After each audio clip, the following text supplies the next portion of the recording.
This is Trillium from Trillium Healing Arts. I'm an emotion code, Reiki, and quantum healing hypnosis practitioner. Today I'm going to be sharing my journey towards a plant based diet.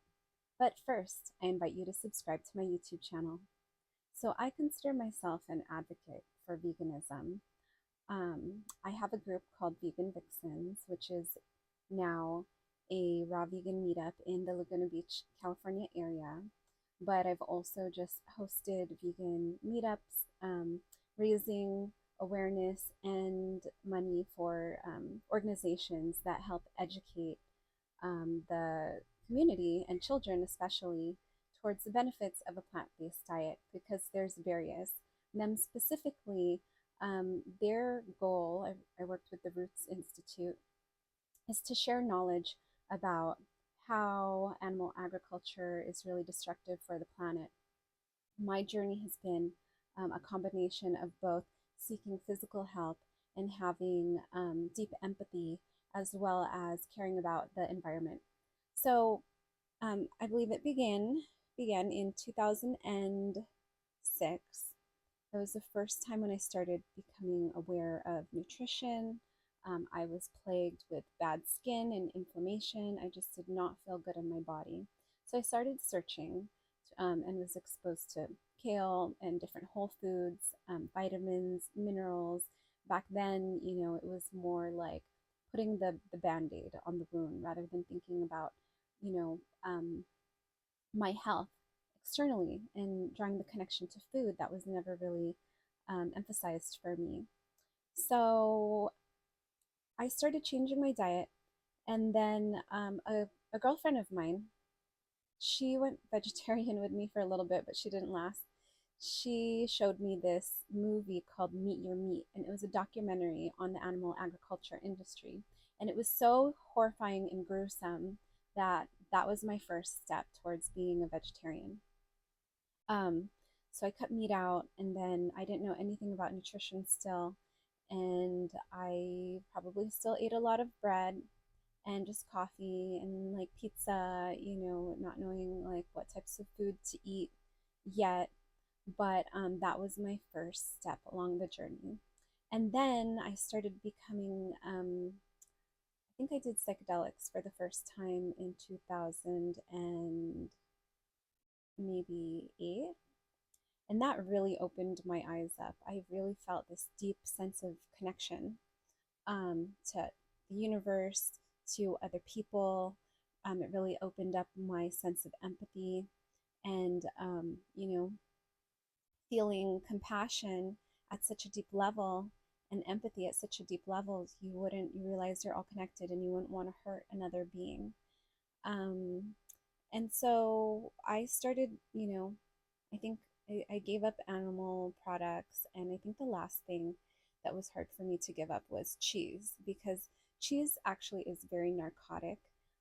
So when a mother cow lactates and feeds the baby cow, it has some opiates in it. So it's like very heroin like. That's why people, love cheese so much. It's very addictive. I used to go on cheese and wine benders and I would just eat so much cheese and drink, just pushing buttons and pleasure seeking. But I was abusing it. There was a point when I was binging to the point where I would like pass out.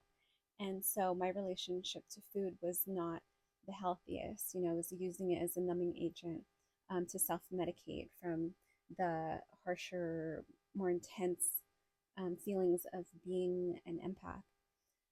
And then let's see, it wasn't until 2010 when I finally gave up cheese. But before that, I had gone down a rabbit hole looking at superfoods, and I made this superfood smoothie that was the recipe was given by a raw foodist, and I felt so good. I was so high off of what I realized now it was probably like a cow nibs, but I was so energized and amped, and I had never felt like that before. That I decided during that night that I wanted to go to school for raw food. So I set the intention to go to the Living Light Institute in Fort Bragg. I just had to figure out how to get the money, and that came in a very strange way, which relates to manifesting, which I'll explain later. Um, but So I wanted to go to the school and I needed to come up with like $10,000. And I had met my future partner at the time who had lived in Canada, and I was trying to figure out how to get rid of my car. And I just had this thought like, oh, and it'd just be so nice if I didn't have to deal with selling it and I just like flipped my car and, collected a big fat check. And in my mind's eye, I saw it and I felt the feeling of like, oh, and it'd be so nice to get that big check. And literally half an hour later, a huge barbecue grill in the fast lane. I swerved to avoid it, flipped my car, managed to jump out so high on adrenaline, and then collected a check for more than my car was worth 2 weeks later. So, be careful what you wish for. It ultimately happened. I didn't, well, I walked away with like maybe a little teeny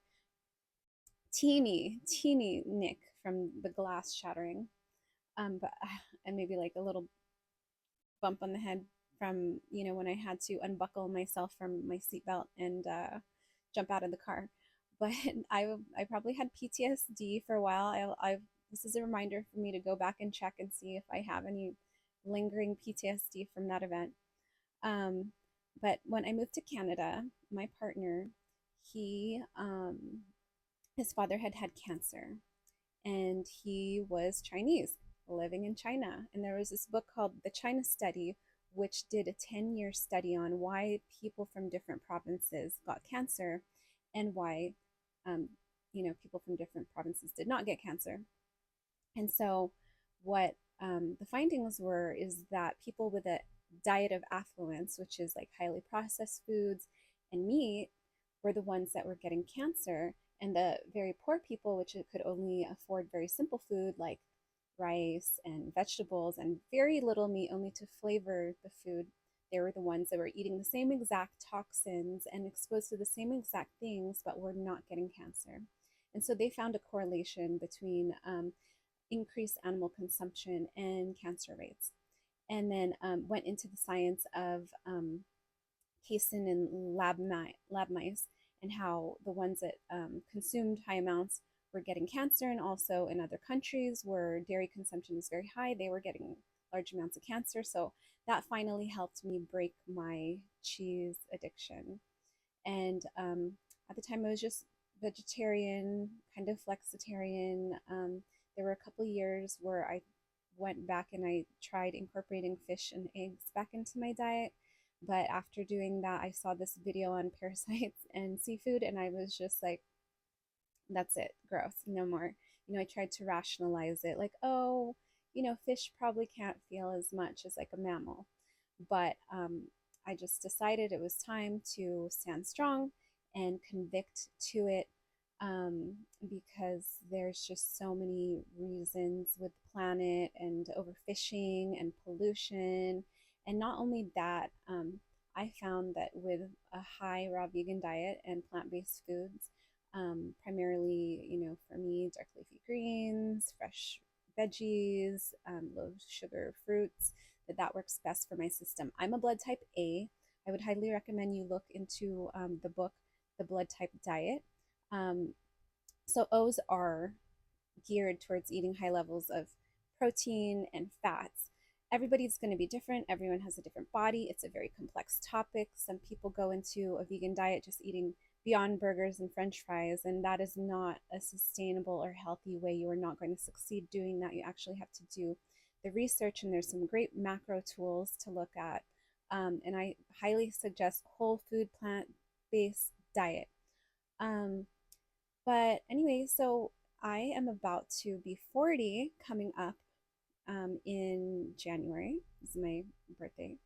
So I can attest that this plant based diet has been so healing and nourishing and wonderful if you care about the planet, if you care about animals, not just pets, but animals, having deep compassion and love. Then I highly recommend you explore this if you are not vegan already. Thank you so much for tuning in. Sending you love and light.